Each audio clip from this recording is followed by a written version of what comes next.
Je considère effectivement, avec Louis Bertrand Grondin notamment, et puis l'ensemble des acteurs de la formation professionnelle à La Réunion, que la filière d'apprentissage est une filière royale, est une voie royale vers l'emploi, et que nous devons, nous, acteurs publics, au niveau de l'État, au niveau des collectivités locales, au niveau de l'ensemble des chambres consulaires, et puis de tous ceux qui travaillent peu ou prou donc, dans le domaine de la formation, nous devons continuer à accompagner donc, le développement de l'apprentissage. Il y aura cette année près d'une vingtaine de filières nouvelles qui vont être proposées donc, aux jeunes réunionnais, et donc je crois vraiment qu'il faut que nous continuions à aller dans cette direction.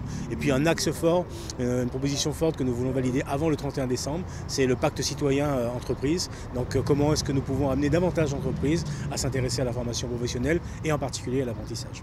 Écoutez, là on est plus que sur la signature des premiers contrats puisque nous sommes quasiment en plein milieu de la campagne d'apprentissage. Nous sommes plutôt là sur un moment de relance après la rentrée pour redynamiser cette campagne d'apprentissage qui est toujours le fer de lance de notre formation professionnelle nous à la région et qui porte ses fruits puisque nous sommes aujourd'hui à plus de 3600 signatures.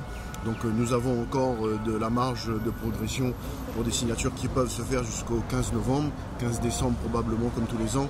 Mais en effet, tout à fait, nous sommes là dans une phase importante et qu'il est important de communiquer pour dire aux jeunes, nous avons des entreprises, il nous faut des jeunes en face aujourd'hui pour pouvoir mettre en adéquation cette offre formation et emploi derrière. Le CFA du sport était un tout petit CFA qui est né il y a un an, septembre 2016, et on a démarré avec 2 apprentis, puis 7, et puis cette année on va passer à 20 apprentis. C'est un secteur qui est assez petit en termes de fourniture d'emploi, bien entendu, mais notre volonté c'est vraiment de proposer des formations qui collent aux besoins du terrain et de répondre à la demande des associations sportives en s'appuyant sur un réseau important que sont les ligues et les comités régionaux. Comment se déroulent les cours en fait? Il y a une partie classique on va dire? Alors on a un partenariat très important avec le CREPS de La Réunion qui assure les cours aux jeunes par l'intermédiaire de ses profs. Et puis après, les jeunes sont en entreprise pour l'alternance. Donc les maquettes sont construites de manière conjointe avec le CREPS pour que ça colle à l'apprentissage. Comment ça va se passer concrètement? Il va y avoir un emploi du temps, il va y avoir une partie théorique, une partie en salle? Alors en fait, donc là moi je pars sur un cycle bébé CHEPS, activité de la forme sur 10 mois. Donc je suis en partie en formation au CREPS, donc le lundi, mardi, le jeudi et le vendredi toute la journée, de 8h à 16h, pardon. Et ensuite, le mercredi et les soirées aussi, je travaille donc en entreprise. Pour la mention D, donc la mention musculation, je travaille au Stadium, donc dans une box de cross-training à Trudeau.